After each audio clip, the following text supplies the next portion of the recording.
শান্ত স্নিগ্ধ এক বিকেল, যেখানে থাকার কথা ছিল চঞ্চল কোলাহল আর একরাশ স্বপ্ন, সেখানে আজ শুধুই স্তব্ধতা। লালমনিরহাটের রাজপুর ইউনিয়ন আজ কান্নায় ভারী।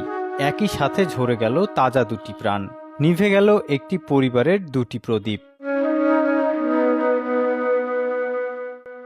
রাজপুর বাজার এলাকার শিক্ষক রেজাউল করিম মাস্টারের দুই সন্তান শিফাতুল করিম শিফাত এবং সোয়েব করিম স্বচ্ছ, দুজনই ছিল Lalmonirhat cantonment public school and কলেজের মেধাবী শিক্ষার্থী। বড় ছেলে শিফাত একাদশ শ্রেণীতে আর ছোট ছেলে স্বচ্ছ পড়ত নবম শ্রেণীতে। শুধু পড়ালেখায় নয়, 5 ওয়াক্ত নামাজ আর ভদ্র আচরণের জন্য পুরো এলাকায় সবার ভালোবাসার পাত্র ছিল এই দুই ভাই। খুব ভালো লোক, মেধাও ভালো, মেধাবীও ভালো। ওদের ছেলে একটা এলাকাতে নাই, ভাল ছেলে দিতে চলে গেল। ওরা দুই ভাই একদম এলাকার নম্র ভদ্র ছেলে ছিল। ওরা প্রতিনিয়ত 5 ওয়াক্ত নামাজ পড়তো।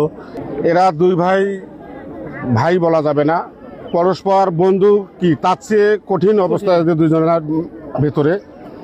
এই বাচ্চা দুটো এমন বাচ্চা, মানুষ দেখতেছেন তো মানুষের স্রোত কি ওরকম, শুধু কিন্তু বাচ্চা দুটা টানেই এখানে মানুষ চলে এসছে।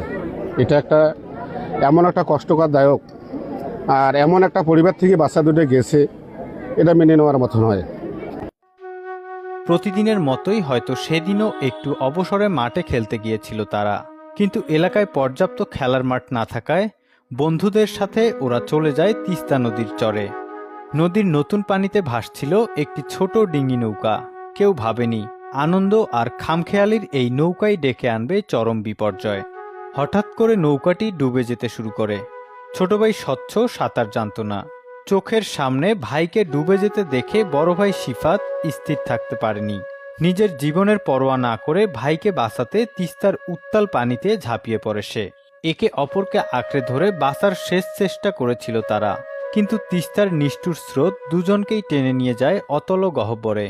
ভাইকে বাঁচাতে গিয়ে নিজেই ভাইয়ের সঙ্গী হয়ে পাড়ি জমালো না ফেরার দেশে। যে মারা গেছে সে আমার দুইটাই আমার সন্তান। ক্যান পাবলিকের ছাত্র, একটা ইন্টারে পড়ে, একটা 9-এ পড়ে। আমি এই দুর্ঘটনার মধ্য দিয়ে বর্তমান সরকার আছে এবং লালমনিরহাট যে দায়িত্বপ্রাপ্ত মন্ত্রী আছে তার কাছে এইটাই আশা করবো যেন নদীর স্থায়ী এটা ব্যবস্থা হয়, তাহলে হয়তোবা এই ধরনের আর দুর্ঘটনা পরবর্তী নাও হতে পারে। আজকে এমন একটা বেদনাজনক ঘটনা ঘটে গেল আমাদের মাঝে, এটা মেনে নেওয়ার মতো নয়। তাই আমি সরকারকে আকুলভাবে আবেদন করতে চাই, আমাদের এই তিস্তা নদী যত দ্রুত পারে